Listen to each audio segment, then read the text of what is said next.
a lot has been made about the Great Wall of China. And yeah, it's kinda cool, but unfortunately, despite what your third grade history teacher might have told you, this protective barrier isn't actually visible from space to the naked eye.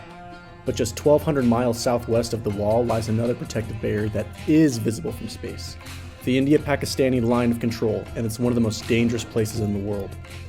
After World War II, Britain was left in massive debt and unable to maintain control over its colonies, including what was known at the time as British Raj, so they decided to cede control and grant the colony independence.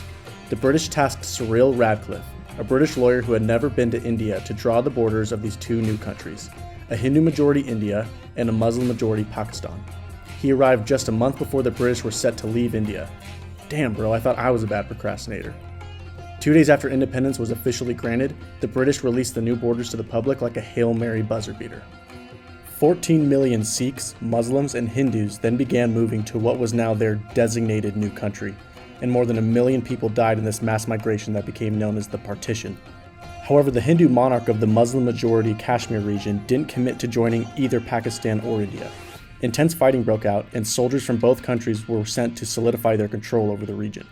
The First Indo-Pakistan War began in October 1947, just months after independence was granted, and led to a ceasefire and the creation of what is now known as the Line of Control.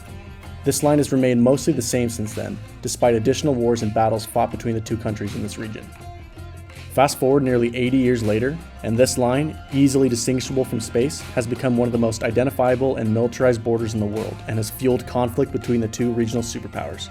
More than 340 miles of border fencing has been installed, with mines, bunkers, and military outposts stretched along with it. One of the oldest roads in Asia that's stretched across this subcontinent is a curious casualty of this conflict.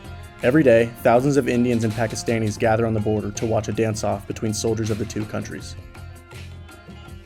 It's a great reminder that no matter how dire a situation may be or how many nukes they point at each other, Indians and Pakistanis will continue to be the goofiest people in the world.